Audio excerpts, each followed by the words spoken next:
So the Gemara that we are up to is on page Tesvav 15a, and the Gemara is going to talk about Esther's private life. And the Gemara begins. Let me tell you what line we're on. We are going to start on line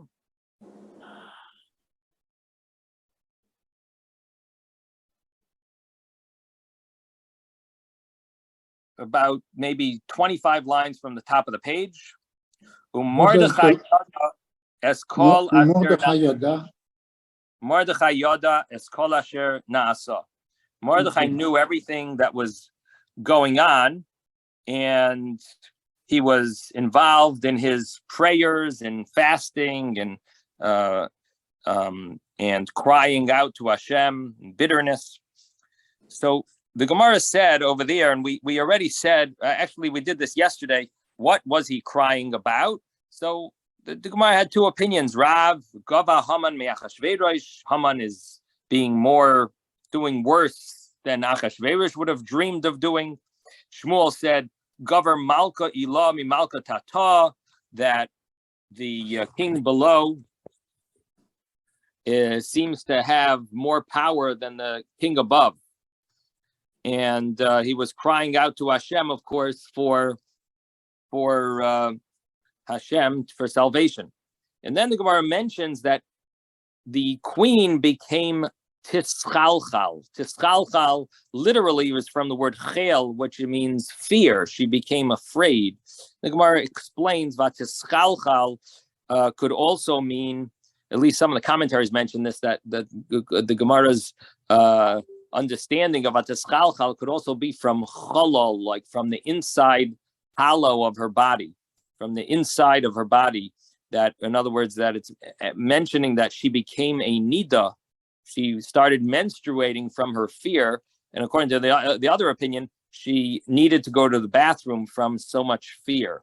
She became afraid, and when she heard that Mordechai was crying and acting in this way of mourning and so on, she became afraid. So she called Hasach, and the Gemara mentioned to us who was Hasach. This is Daniel. And we mentioned what is the word hasach. So we said hasach, the letter hey is sometimes interchangeable with a ches. And instead of hasach, it could mean chasach, which is chatoch is like a chaticha, which is a piece, a cut, a slice, and means that they cut him from his power. He initially had much more power, and they lessened him. In the days of Achashverosh, he was lowered from his original power. And we mentioned yesterday the reason could be a punishment. He gave advice to Nebuchadnezzar about giving tzedakah and what he shouldn't have given such advice. And even though he meant well, but nevertheless he was punished. And according to Shmuel, he wasn't lowered from his position, but in fact, the word hasach is from the word nechtachin al piv, that everything was based on his final verdict, that his decision was the final word in the government, which means that he actually had full power. And according to him, the commentaries mention that it could be that his punishment was that he was thrown into the lion's den, the famous story of Daniel. Now, there is another opinion that at some point Haman killed Daniel, and maybe that was his punishment. And it's based on a medrash that Haman killed him when he saw that Hasach was bringing words back and forth between Esther and Mordechai. Now, the Gemara says here that, and this is the final thing that we ended off yesterday with, was that Vayagidu LaMordechai es divrei Esther. They told Mordechai the words of Esther. Now, Esther's words were, I haven't been called to the king in 30 days. And if you're not called to the king, there's a danger of the king killing me if he doesn't hold up his golden scepter. So Esther was basically refusing to do what Mordechai wanted. Now, Hasach did not want to be the bearer of bad news, so he somehow backed out, and Mordechai sent these words, Esther's words were sent to Mordechai through some alternative means. And how do we know that? Because it says, Vayagidu LaMordechai, they told Mordechai the words of Esther, not he told Mordechai. If it would have said he told Mordechai, it would have meant Hasach, which was Daniel, would have been the one who passed on the word from Esther to Mordechai. But the Gemara understands that Hasach did not want to give the bad news to Mordechai, that Esther is refusing, she's backing out, she's not interested in doing this dangerous act, and therefore the verse uses a plural, implying like maybe other people who heard Esther saying this reported it to Mordechai, and so on, or Esther sent it with other people. But ultimately, Mordechai found out, but it wasn't through Hasach. And the Gemara learns from here that you're not supposed to be the bearer of bad news. Now, the Hebrew for that is ein meshiven ala kalkala. You don't bring back something that you were unsuccessful, a failed report. Rabbi. Yes. Just a quick question. A lot of times I hear after the fact that such and such a person passed away from somebody else, and I say, like, you knew about this for a week or a month. How come you didn't say anything? And they say because of this. They don't want to say over bad news. Right. Is that right? So I'm thinking to myself, somebody told it to you. Why don't you tell it to me? Because I would also be interested to know such and such a person passed away. Mm-hmm. So this is the source of that? So this is the source of that. I mean, it's a little vague to what extent this rule applies. In other words, when does it apply? You're going to want to go to the funeral, so you should, so someone needs to tell you the bad news. So it's sort of like it's a concept, and I'm not sure the parameters of how to apply it and when it applies, to what extent it applies. In other words, the person who told you that the person died, so he waited a week and he told you. So is he not called the bearer of bad news now, a week later? Why did he tell you now? He didn't want to tell you first, but now it's not bad news because it's old. Is that true? Is that one of the heterim of bearing the bearer of bad news? Is it's not a problem if it's old? It's not such a it's already you thought by now you heard it. You thought by now you heard it. That's the reason why it's allowed. It's sure. Maybe we could look up in Shulchan Aruch if it's brought such a concept. Where it would explain it. I don't know. Maybe Isaac, did you want to say something? No, I just said you told him now, but I agree. It's if you have a reason to tell them, you need to put a minion together. You need to do a kvura, whatever. You tell them. But just stop like that to just, hey, did you hear? There's no reason for it. So maybe that could be a little clarity. Like maybe if it's applicable for something that you need, then you do it. If it's not so applicable, then you try not to. The only problem is this seems to be very important information in our Gemara, because Mordechai needs to know what Esther is doing. So here, it seems that even when it's a necessity to find that you need to do it, you somehow have to try to back out. Now, it's not 100% proof. It could be that Hasach realized that someone else was able to bring the news, so Hasach therefore backed out, or because the Gemara doesn't say who exactly the Vayagidu was, who gave this information to Mordechai. So it could be that Hathach realized someone else could do it. I don't have to do it. That would be that would fit with Isaac's explanation that when you need to, you got to be the bearer of bad news. You have to. You have no choice. It's for practical purpose. But if you don't have to, you back out. But then the other way of learning our Gemara is maybe he didn't know that anyone was going to give it, but he still backed out. Now, if you learn it that way, then it seems that even when it's important, maybe you could. Maybe you would try. You don't go back. Don't be the bearer of bad news. So it's deserves more research to look into. Okay, but thank you, David, for bringing up the question. It's a good question because it is like a gray area. It seems like an unclear law about not ein mashivan al hakalkala. Now, in other words, it doesn't say clearly, did Hasach tell Esther, I'm not going to be telling that to Mordechai.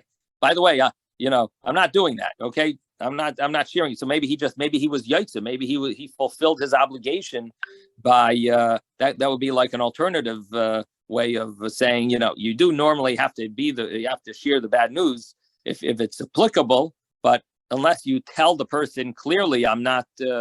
You put it back in Esther's hands, like, Esther, I can't tell that to Mordechai. Sorry, and he sort of might have clarified that with Esther. And if he did, then it would be like, you normally have to be the bearer of bad news if it's for an important purpose. So let's tayelas. But in David's case, the dead man couldn't tell him. So whoever told him didn't tell anybody that he's when Avshalom was killed. When Avshalom was killed, that story? No, I'm talking about the case of David now, that he said somebody told him a week later. Oh, David. Oh, okay. I thought you meant David. He couldn't refuse the man that the news belonged to, But that could have been a week earlier, the same thing. He was dead. Right. Yeah, I'm talking about a situation not necessarily where they need a minion or they have to go to the funeral. Let's say such and such an important person in Crown Heights passed away, and I'd like to know about it, but nobody wants to tell me.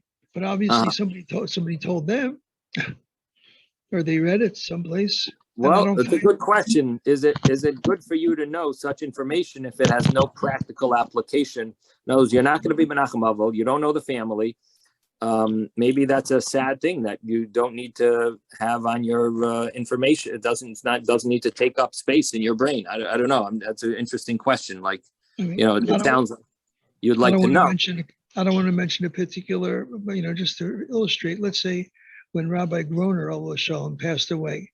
You wouldn't want to know about it 6 months later, a year later, or 5 years later. You would like to know, when it happened in order to, to have feelings about it and express your feelings.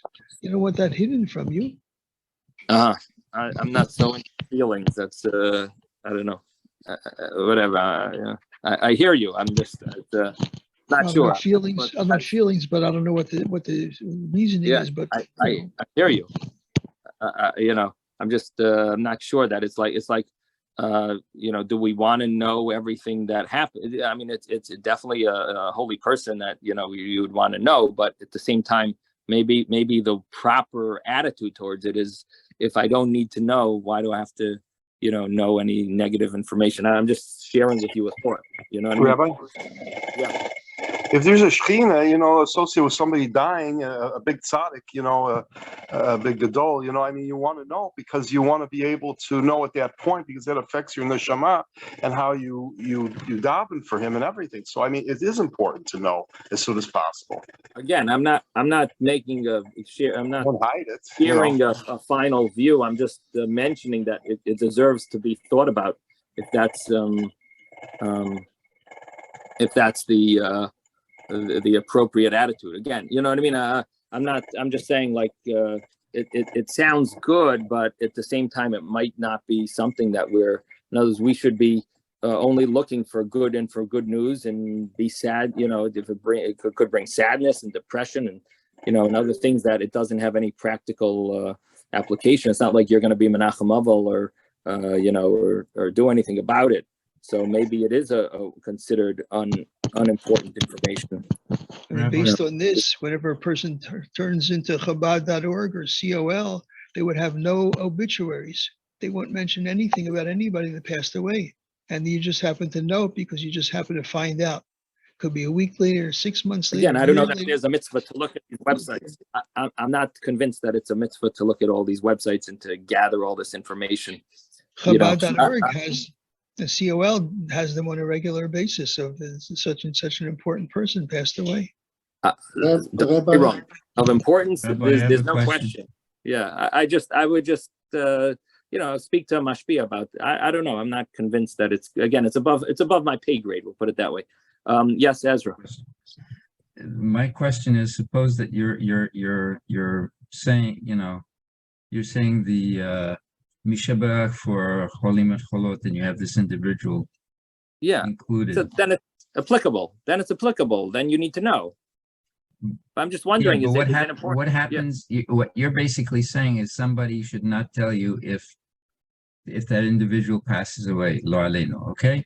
But if you don't know, you'll continue to pray for this individual. And are you saying something is levatala then? No, then you should know. They should tell you. You're an important person who needs to know about these things. But the other people are just curious people.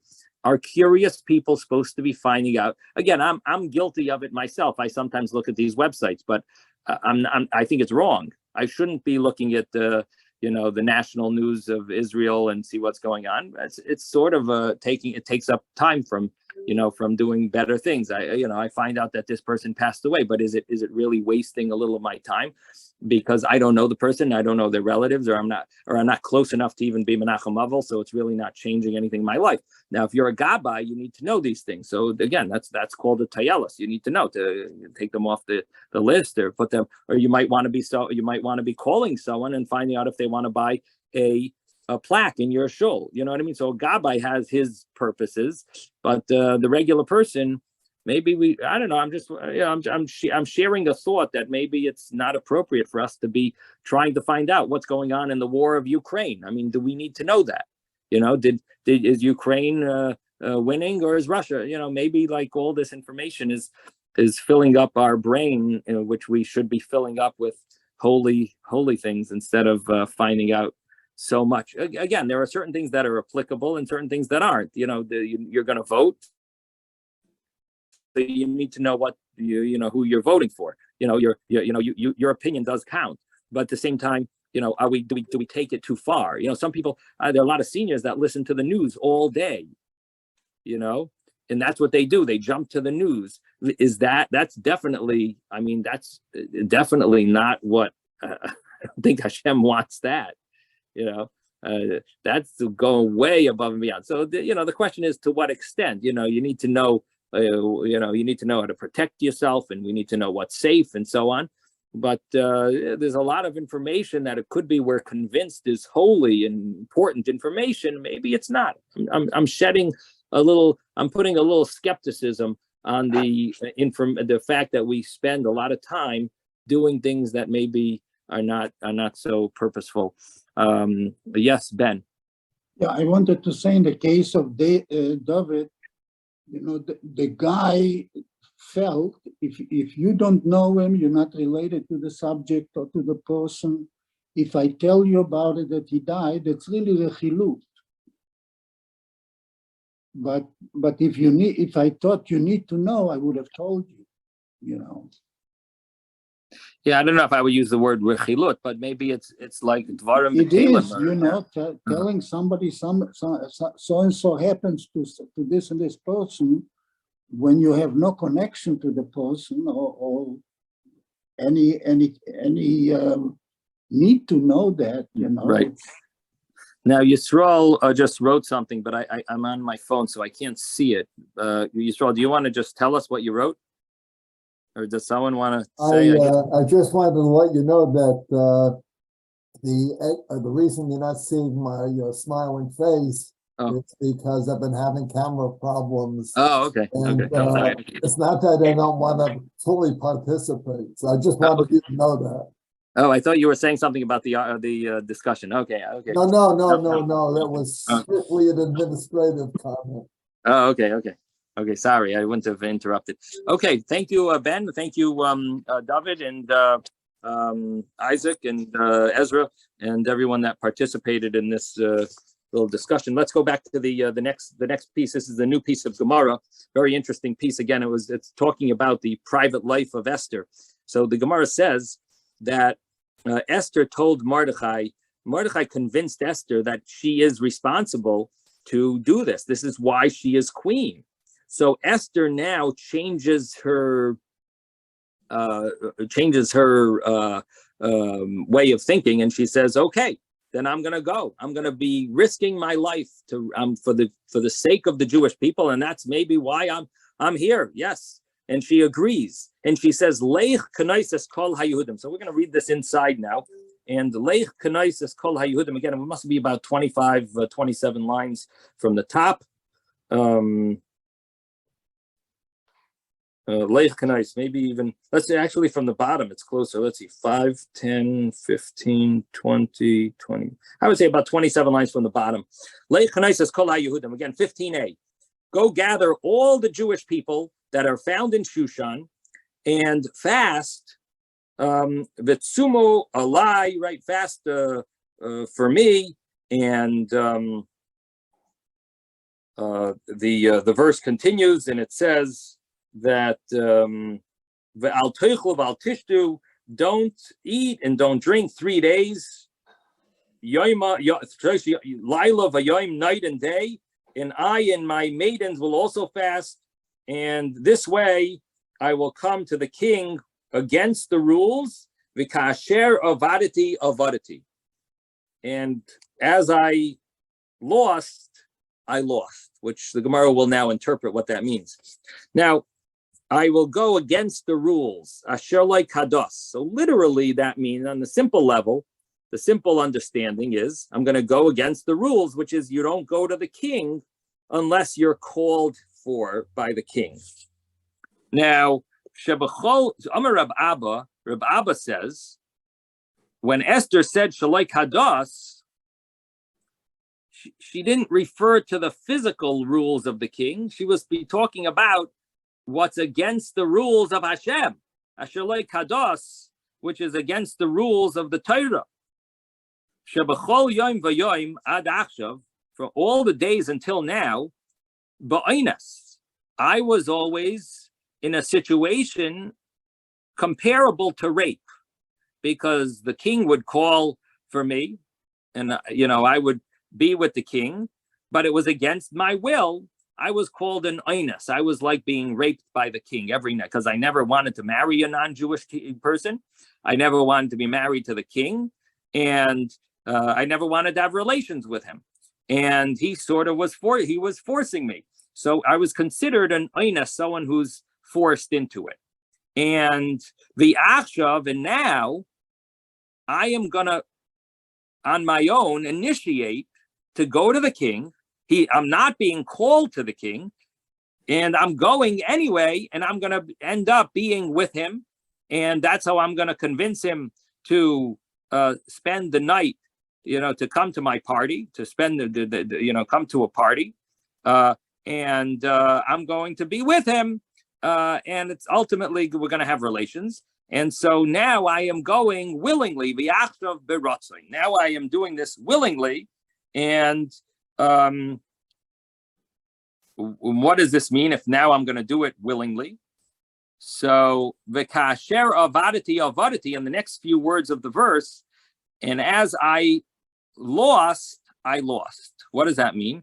Kashem she'avadati mi beis Abba, the same way that I am a orphan from my parents, from my father's house, kach oived mimcha, now I am going to be prohibited to you, Mordechai. What does this mean? Well, we learned already earlier that Mordechai was married to Esther. Now, when a married woman has relations with someone else, not her husband, it depends if she was raped or if she willingly has relations. If she's raped, she's permitted back to her husband. So there was a previous Gemara that mentioned that Esther used to go from the lap of, from the being with Achashverosh to being with Mordechai. Now, of course, the question over there is, according to Jewish law, you're supposed to wait 3 months to make sure she's not pregnant before you have relations with, to make sure that the pregnancy is not from the previous person. So how was Esther allowed to go from one to the other, from Achashverosh to Mordechai? And the answer is that Tosfos brings down that she. Does anyone remember? Anyone learn? Did you ask? Did you remember this? She went and she dipped, and then she went to the other. Yeah, That's but that was written in right. She dipped, meaning she went to the mikveh. Yeah. But how does it help? What about the fact that she might be pregnant? You're supposed to wait 3 months to make sure she's not pregnant. So the Tosfos gives an answer over there that she used a condom. Oh. And being that there was a condom, so there wasn't a problem. Now, the problem now is that Esther is now going to, her whole private life is going to come to an end, because she is now going to save the Jewish people, and she's going to have relations willingly with Achashverosh, and this is going to cause that she will now be prohibited to go back to her husband. This is a typical case of an affair. And I shouldn't say a typical case. She's saving the Jewish people. A forced affair. Yeah. What? A forced affair. It's right. It's definitely not exactly what she wants, but she wants to save. She needs to save the Jewish people, and so therefore she's having an affair with the king, and ultimately it'll save the Jewish people, but it's going to cause that she will now be prohibited to. She'll now be prohibited to Mordechai. So that's what she means. Kasher avadati, as I lost my parents, I'm now going to lose my husband. Now, that might not be the simple. That's not the simple explanation of the pasuk. The simple way of reading the pasuk is, as I separated from, kasher avadati, I separated, I'm isolated. I don't have my Jewish, I'm not amongst the Jewish community. Kasher avadati, so avadati, I'm going to lose everything, because possibly the king is going to kill me. Or it's a possibility. Kasher eschalti leilach, as I started to lose, I will now go and die. But the Gemara interpretation is, as I lost, as I was separated, or I lost my parents, I'm also going to lose avadati oived mimcha. I'm going to lose you. I'm going to be prohibited from being with my husband. They use the word if I perish, I perish. Okay. Yeah, thank you. Okay. Now the Gemara continues, and it says that by Yavor, actually, before we do the next piece, there's a big question on this, because the famous question over here, and that is that Esther is going to be committing a sin of Giloy Arayos. Giloy Arayos, adultery, is one of those sins that you're obligated to give up your life for. So how is Esther allowed to do this? Under normal circumstances, you're saving a life, you can do a sin, but not one of the three big sins. You can't do adultery. Adultery is not one of those sins that you can do to save someone's life. So for example, let's say someone holds a gun and says, either you have an affair or I'm going to shoot you. So the law is that you're supposed to let yourself be shot instead of committing adultery. So let's say, for example, a man is being told to have relations with a married woman. There's a married woman. They hold a gun up to him and they say, you better have relations with her right now or I'm going to shoot. So the law is you're supposed to let yourself be shot instead of having relations with a married woman. Now, the situation here is that Esther is going to sin, and she's not going to just let the Jewish people die and let her die, whatever the situation will be. Instead, she is actively she is now going to commit this sin of adultery, and this would seemingly be prohibited. So Tosfos over here has an interesting, she's a married woman and she's going to be having an affair with Achashverosh. This is considered adultery. Now, Tosfos over here has an interesting point. Tosfos over here says, why didn't she just get divorced from Mordechai? Wouldn't that be a lot better than being prohibited to Mordechai and she can never marry him again? Why doesn't she just get divorced from Mordechai and then she could remarry him later? If she's divorced from Mordechai, no problem. She's not committing adultery because she's not a married woman. If she's telling Mordechai kasher avadati, that's almost like a divorce. So let him give her a get. Let him give her a get, and they won't be married. She has no problems. She's not going to be prohibited, and also she won't be prohibited to him. And not only that, she won't be considered transgressing this one of the three cardinal sins. So the answer Tosfos gives is that a divorce needs to have witnesses. And if witnesses find out that she's married and she's been married to Mordechai, it will be and it'll become revealed such a thing that she's been playing with going back and forth. This will be ultimately a death penalty for her. And because once witnesses find out, it's going to be all over. So therefore, Esther did not want Mordechai to give her a get, because that will make more people know about what's going on. Now, that's Tosfos' answer. So ultimately, she's not getting a get. She's a married woman. She's going to be transgressing a sin of adultery, and she's going to be prohibited from Mordechai, but she's doing this for the sake of the Jewish people. Now, there is an answer to the problem of the big three sins that maybe she's not considered.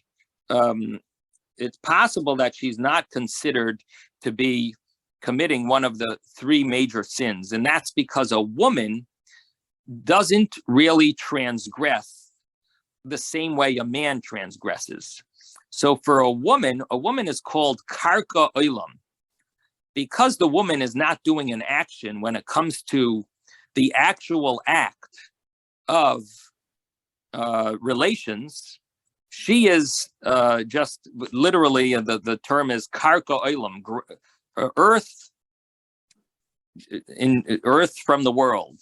She's simply an item that's there, and the man is doing the act of having relations.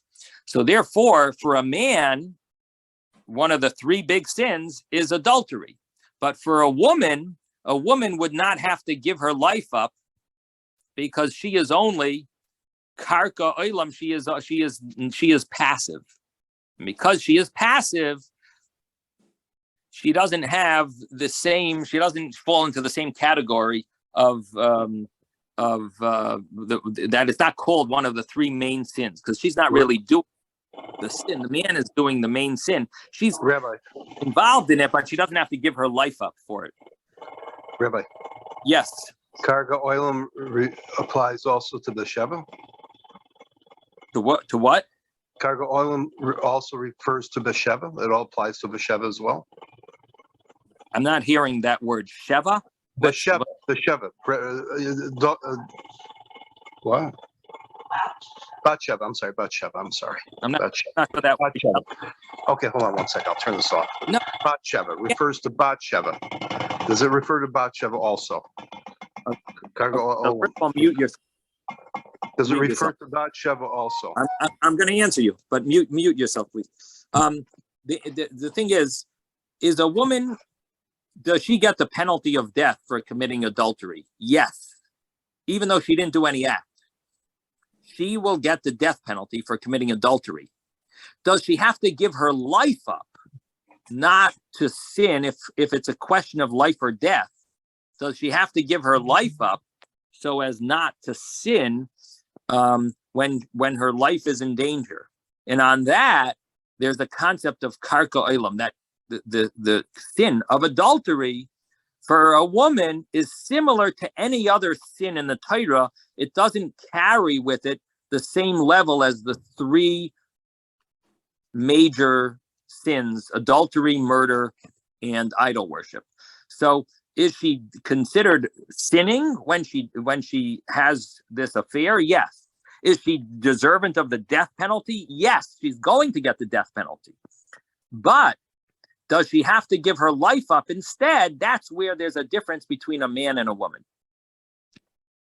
And because of that, it would not be an issue of one of the three sins that you have to give your life up, but instead it would be an issue of committing adultery, where she's not going to be allowed to have relations anymore with her husband. That's what the conclusion of our Gemara seems to be. Now, there is another question on Tosfos over here, and the question on Tosfos is, Tosfos says, why doesn't he give her a divorce? And the answer was because you need witnesses, and witnesses are going to reveal the story, and that's going to be a real can of worms, and it's going to ultimately lead probably to the king killing both of them, maybe Mordechai and Esther. Because now the truth of the matter is, the question there is a question on Tosfos, and that is that there's a Gemara in Gittin that says biblically there is a way of giving a divorce without witnesses, and that is if the man himself is a scribe, he himself can write the divorce. So if Mordechai himself, if it's the ksav yad of the man himself, he could be, so to speak, the witness. He himself is able to do the get, and it's like considered like he doesn't need witnesses, at least biblically, and that would allow Mordechai to do the get and ultimately divorce her, and we would get out of most of these problems.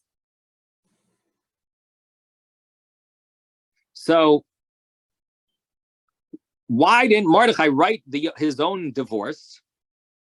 And this way, Esther would not be prohibited to marry him back, later. And so the Rajba asked this question based on that Gemara in Gittin, And the Rashba answers these Talmudic stories. You can't really ask questions on. There's Kabbalistic ideas in them, hidden in them, that we don't understand. There's much more to it than what we see.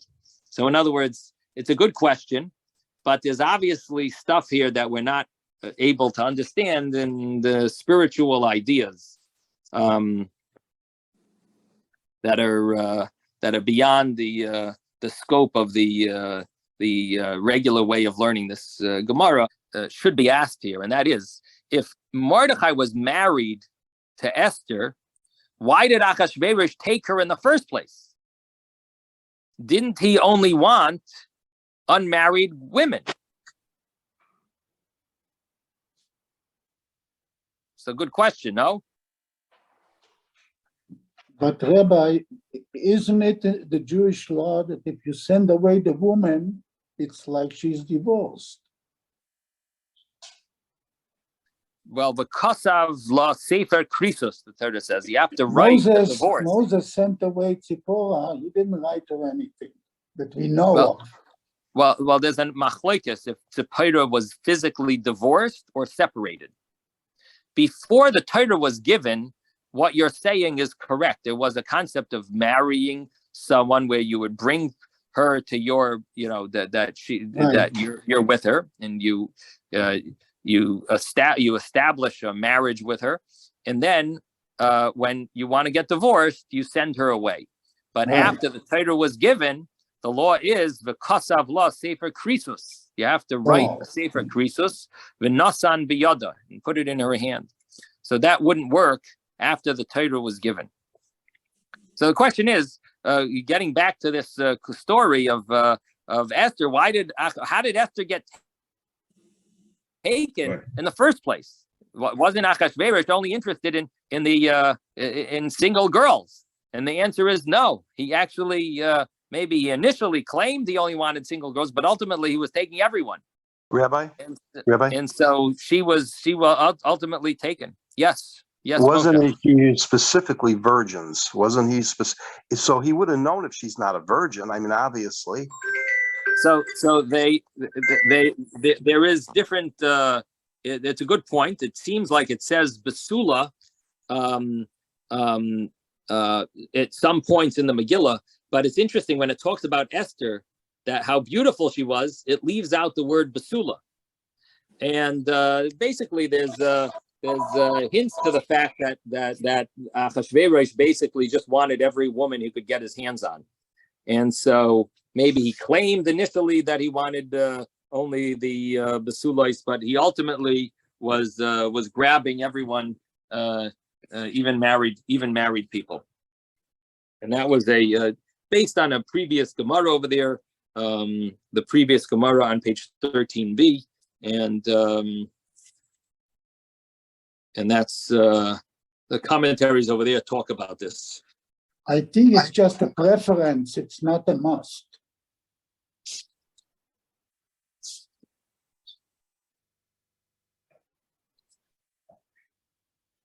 Okay, we're back in our Gemara. We're going to continue. So the Gemara says that the Gemara here says Vayavar Mordechai, and Mordechai passed over, and he did all that Esther said. And he fasted, for 3 days and got everyone and gathered everyone. So what does it mean, the word vayavar, and he passed over? That's a surprising term. So the Gemara says, Amar Rav says, Shehever Yom Rishon Shel Pesach B'Tainus. He transgressed, because this was a very surprising thing. Do you know what day it was that they spoke? It was Yud Gimel Nisan. This was the 13th day of Nisan when those decrees were sent out, and Mordechai found out about it. Immediately he starts fasting and immediately starts praying and begging Hashem, and he sends word to Esther, and ultimately Esther agrees that they're gonna fast, and Esther says we got to fast for 3 days, gather everyone in Shushan, that we should all fast for 3 days. So this is Yud Gimel Nisan, Now, Pesach is Tesvav. Yud Gimel means the 13th of Nisan is when the decrees went out. And that's the day that they were talking. It was a dialogue between Esther and Mordechai and Hassach. Daniel was the one in between man. And ultimately, Esther says that we got to fast for 3 days. So what are the 3 days that they fasted? Yud Gimel, Yud Daled. I'm sorry, not Yud Gimel. Yud Daled, Tesvav, and Tezayin. The 14th day of Nisan, which is Erev Pesach. The 15th day of Nisan, which is the first night and day of Pesach. And the 16th day of Nisan, which is the first day of Pesach and the second day of Pesach. So it's the 14th, the 15th, and the 16th that they're fighting, that they're fasting. Now, Rav says, when it says over here, and he passed over, it means he shehaver Yom Rishon Shel Pesach b'tainas. They passed over the day of Pesach and fasting. Now, what's the problem with fasting on Pesach? Now, of course, on Yom Tov, you're not allowed to fast. But more importantly, there's a biblical mitzvah to eat Matzah. And a rabbinic mitzvah to eat maror.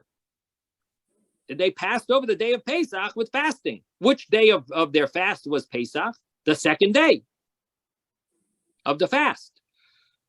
Ushmuel Amar Da'avar Arkuma Demaya. Shmuel says that it doesn't mean he passed over. It's not referring to that. It means he passed over a pond, some type of a river of water, some gathering of water. Now, why is Shmuel mentioning this, that he passed over? Why does the pasuk have to tell us that? So there are some commentaries on this that mention a very interesting thing, and that is that sometimes in the Megillah it says Shushan, and sometimes it says Shushan Habira. Shushan, the Bira, the capital. Why does it sometimes say Shushan and sometimes say Shushan Habira? Because in the capital city, the way it worked was there was a body of water that would surround the capital. And the Shushan was the general city, the general vicinity of the whole area was called Shushan. But then the capital city, the actual place where the king, the palace was surrounded by water. So that's what it's referring to. Davar Arkuma Demaya, he passed over this Arkuma Demaya, this little lake, he passed over this lake in order to gather the Jewish people that they should make sure that they're going to fast, to make sure that everyone knows about this fast.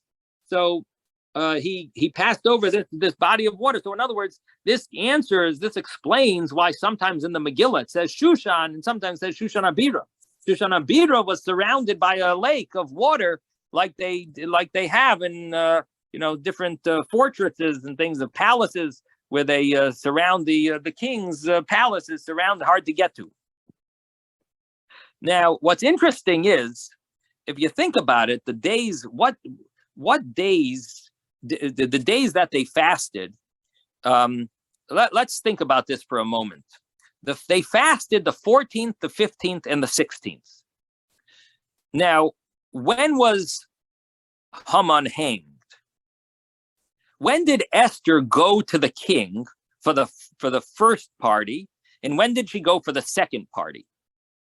So if you simply read the Megillah, it sounds like she would have gone on the third day after her fasting of 3 days. On the third day, she went to the king, and he held up his golden scepter, and she said, "I want you to come for a party." So the third day would have been Tes Zayin, the 16th day of Nisan. She would have gone to the king the first time.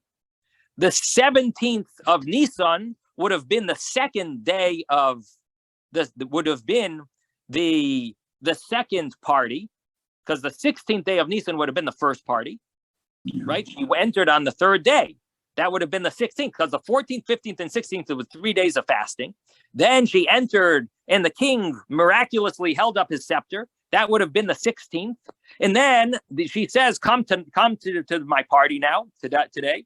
And he comes with Haman. And then he says, you know what? Tomorrow I'll tell you what I really want. Come tomorrow to a party. Oh, so the 17th is when they had the second party. And that would mean that Haman was killed on the 17th of Nisan. But now that's not correct. And you'll see in a Gemara later that it actually is the 16th day of Nisan that Haman was killed. In fact, it's brought in Shulchan Aruch that on the second day of Pesach, we make a l'chaim, celebrating Haman's death. It's in Shulchan Aruch in the laws of Pesach. It mentions it there, and about the minhag to have a little extra l'chaim or something, celebrate that it's Haman's death on the second day of Pesach. It's my birthday. The 16th of Nisan. Now, what's interesting is that so the way Rashi asks this question later on, and Rashi explains that the third day that Esther went to Achashverosh was not the third day of her fast. It was the third day from when the letters went out to all the different countries that they have to kill the Jews. The third day to that means the 13th, the 14th, and the 15th. So she entered the king's palace after fasting 2 days. The first time she entered not being asked to come, and she entered against the rules, so to speak. She entered, it was really the 15th day of Nisan, and she was in her second day of fasting. And then the third day of the fasting was the second party. So it comes out that what night did Achashverosh, was he not able to sleep? It says, Vatidad shnas, nodada shnas hamelach, nodada shnas hamelach. The king couldn't sleep. And he had Haman, he had them read from the Sefer HaZechraynos, the book of memories, the book of the history, Chronicles. Thank you. The book of Chronicles. And what did they say about how great Mordechai was, and he saved the life of the king? Right? That's what they read. And so he had. What day was it that Mordechai was pulled around on the from Haman pulled the horse that the king's horse that and Mordechai was on the horse? That was on the 16th day of Nisan, the second day of Pesach. So the night that the king couldn't sleep was the second night of Pesach, and the second night of Pesach, the 16th, he couldn't sleep. The next day, Haman is leading Mordechai on the king's horse, and that day, later on in the day, is when Haman and Achashverosh go to the second party, and that's when he's killed. Now, there is one little problem with this whole calculation. The one little problem with this whole calculation is that there's a contradictory medrash that says that on Pesach night, the king couldn't sleep. And it sounds like it's the first night of Pesach. So that doesn't fit well with this interpretation. But this is the common understanding, and this fits. This is the way Rashi learns. And the simple thing would be to say that there's a contradiction. There'd be the different midrashim. One midrash says it was the first night of Pesach, but the common understanding is that the king couldn't sleep. It was the second night of Pesach. But there is an interesting opinion of the Rabbi Yonasan Eibeshitz, who wants to reconcile, and he says it was really outside of Israel. Outside of Israel, he wants to claim that they didn't know what really night was Pesach. So they thought it was the 16th of Pesach, and they made their calculation. Really, everything was off a day. So he says. So Rabbi Yonasan Eibeshitz wants to say that really the night that the king couldn't sleep was the first night of Pesach, because ultimately they found out later when the Bezdin in Eretz Yisrael established the new month, and ultimately it was really a day off, and it comes out that they really that the Jewish people thought, the people in Shushan thought it was the 5th, it was really the 15th and 16th, but in truth it was really the 15th when the king couldn't sleep, and it would be on the 15th day later in the day when the king was killed. The only thing is that doesn't fit with Shulchan Aruch. The Shulchan Aruch says to make a celebration on the 16th day of Nisan. And according to Rabbi Yonasan Eibeshitz, you really should make a celebration on the 15th day of Nisan, because the way he reconciles it, they were a day off in their calculations. But anyway, bottom line is that this is the two opinions of what Vayavar means. Either they fasted and instead of eating on Pesach, the matzah, they fasted because this is to save the Jewish people. And the rabbis have the ability to transgress a mitzvah b'shevi al tasa. They could command us to not do a positive command. They wouldn't be able to tell us commit a negative commandment, but they are allowed to make a decree not to do a positive commandment if we could doing it passively. Doing a negative commandment would be actively doing something wrong, but not doing a positive commandment is passively doing something wrong, and that the rabbis have the ability. And Mordechai and Esther made this decree. Esther's idea that we should fast and not celebrate the Pesach Seder. And then, so these are the two opinions of Vayavar Mordechai. We're going to stop here. I'm sorry for taking up so much of your time. Sei gesund, everyone. Have a wonderful day. Thank you, Rabbi. Thank you, Rabbi. Thank you, Rabbi. Bye.